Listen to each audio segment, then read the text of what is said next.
بلوچستان میں جعفر ایکسپریس پر ہونے والے حملے میں سیکیورٹی فورسز کا دہشت گردوں کے خلاف آپریشن آخری مراحل میں داخل، تمام دہشت گردوں کو جہنم واصل کر دیا گیا، بڑی تعداد میں یرغمالی بازیاب۔ اس سے پہلے 190 مسافروں کو بازیاب کروایا جا چکا ہے۔ یرغمال مسافروں، عورتوں اور بچوں کو انسانی شیلڈ کے طور پر استعمال کیا جا رہا تھا۔ معصوم لوگوں کے درمیان خودکش بمباروں کی موجودگی کے باعث فورسز نے انتہائی احتیاط اور مہارت سے آپریشن کیا۔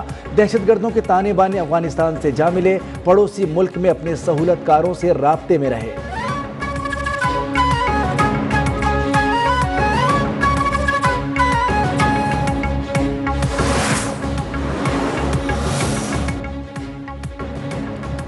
دہشت گردوں کی بربریت سے 21 مسافر شہید ہوئے، ایف سی کے 4 جوان بھی وطن پر قربان۔ سیکیورٹی فورسز کے آپریشن میں تمام 33 دہشت گردوں کو جہنم واصل کر دیا گیا۔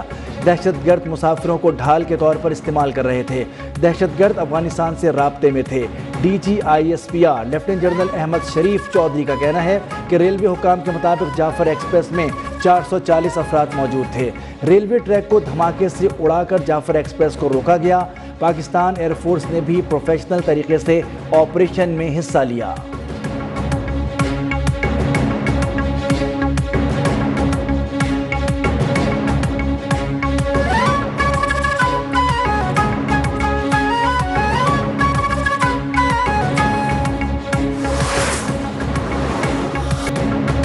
جعفر ایکسپریس کے بازیاب مسافروں کا پاک فوج اور ایف سی کو خراج تحسین۔ کہا جعفر ایکسپریس میں اچانک دھماکہ ہوا، فائرنگ کی آوازیں آنا شروع ہو گئیں، ایف سی نے ہمیں فوری ریسکیو کیا۔ دہشت گردوں کی قید سے 150 سے 200 مسافروں کو بازیاب کروا لیا گیا۔ یہ فوجیوں اور ایف سی والوں کی ہی ہمت تھی کہ ہمیں بازیاب کروا کر بحفاظت یہاں پہنچایا۔ امن و امان کے پیش نظر پشاور جانے والی جعفر ایکسپریس 3 دن کے لیے معطل، کراچی آنے والی بولان میل بھی معطل کر دی گئی۔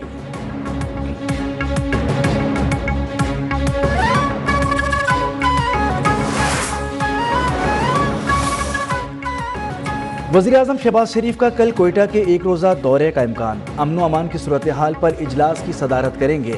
دہشت گردوں سے نمٹنے کے لیے اہم فیصلے متوقع۔ وزیراعظم کا وزیر اعلیٰ بلوچستان سرفراز بگٹی سے بھی رابطہ۔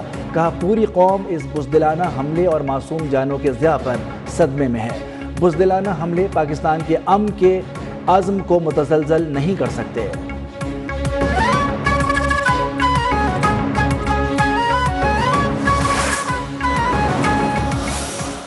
لوگوں کو ٹرینوں پہ حملہ کرتے ہیں، معصوم عورتوں کو مارتے ہیں، بچوں کو مارتے ہیں، ان کو یرغمال بناتے ہیں کہ 1 انچ ٹیریٹری ہولڈ کرنے کی طاقت بی ایل اے یا یہ جتنی بھی دہشت گرد تنظیمیں ان کے اندر نہیں ہے۔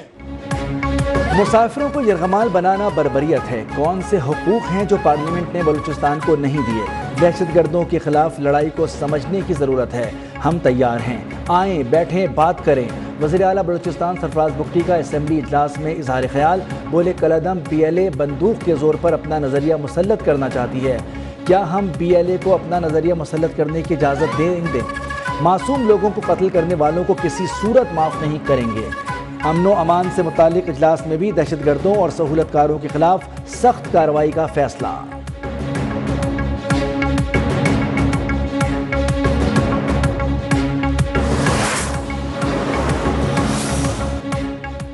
جعفر ایکسپریس پر حملہ کرنے والوں کے خلاف آپریشن جاری ہے۔ بلوچستان اور خیبر پختونخوا میں صورتحال مختلف ہے۔ گورنر خیبر پختونخوا فیصل کریم کنڈی کی نیوز 1 کے پروگرام ڈیبیٹ ود عیسیٰ نقوی میں گفتگو۔ کہا دہشت گرد امریکہ کو چھوڑا ہوا اسلحہ پاکستان کے خلاف استعمال کر رہے ہیں۔ وزیر اعظم کے ساتھ میٹنگ میں بلوچستان اور کے پی کی صورتحال پر بات ہوئی۔ امن و امان کی صورتحال اولین ترجیح ہے۔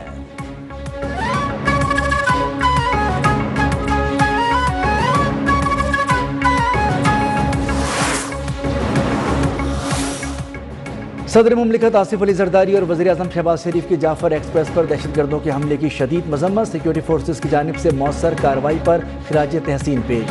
وزیر داخلہ محسن نقوی کا وزیر اعلیٰ بلوچستان سرفراز بگٹی سے رابطہ۔ دہشت گردی کے خاتمے کے لیے تمام ضروری وسائل بروئے کار لانے کے عزم کا اعادہ۔ گورنر سندھ کا بھی گورنر بلوچستان کو فون، واقعے کی مذمت، مسافروں کے اہل خانہ سے اظہار یکجہتی کیا۔ بلاول بھٹو نے معصوم شہریوں کو نشانہ بنانا بزدلانہ عمل قرار دے دیا۔